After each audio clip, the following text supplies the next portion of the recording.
In our politics today, you see a lot of people either pro-diversity or anti-diversity. And then they bicker back and forth with each other. What hardly anybody realizes is what the structure of reality is doing at all. What is sort of the purpose of this reality to be this way that it is? Well, if you transcend diversity and uniformity, ultimately you discover diversity with a capital D. So the genius of God's design of reality, of your own design. So don't hold God as something separate. You designed it this way. The reason you designed this reality this way is because you wanted to ensure maximum possible diversity. Infinite diversity. So that's one way to think of reality, is just infinite diversity.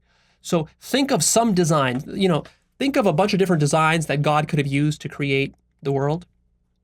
And you might wonder, well, how would he choose which one to go with?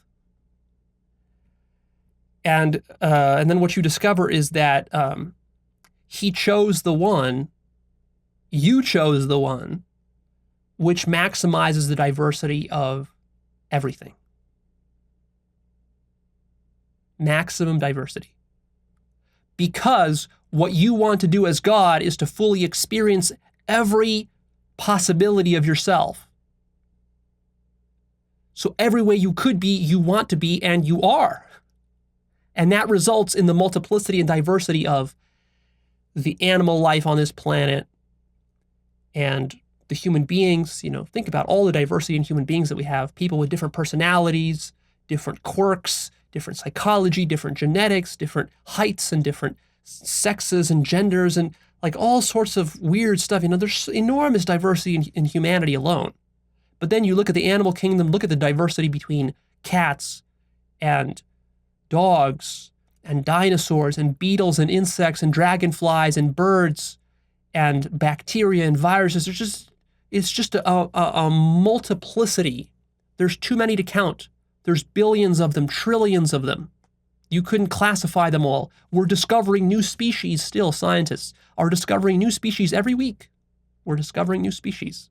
And we will be for centuries to come. Because new species are literally getting created every month and every year. There's not a fixed number of species on this planet. And that's just one planet out of billions of solar systems, out of billions of galaxies in one universe. And there's probably billions more universes beyond our own. So you see, it's infinite diversity. So to understand this is very important, because in order to love all of this diversity, you need to have a very big heart. Because part of the problem is that we get so identified with being one particular thing, like this particular human, or a black person, or a white person, or a Buddhist, or a Christian, or a nationalist, or a globalist, or whatever you're identified with. We get so stuck on that we close our hearts down and we're not able to embrace all the infinite diversity that exists. And so the point of spirituality is to open your heart and your mind, and those go hand in hand. You can't do one really without the other. Open your heart and your mind, become so conscious that you embrace all of yourself and all of this beautiful diversity, and then you discover what true love is. True love is not just you being able to accept and tolerate diversity. It's literally you being, the physical being of you spread through all of the infinite life forms and creations of the universe. You being all that is synonymous with absolute love. So absolute love is equivalent to absolute diversity.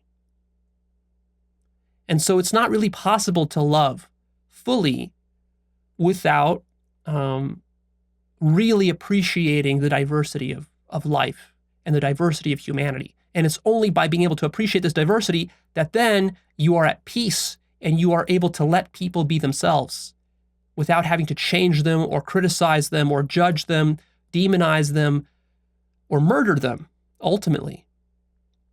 See, most murders that happen by human beings happen because the person doing the murdering is not appreciating the full diversity of him or herself Because if he did, then he would not need to murder anybody. See?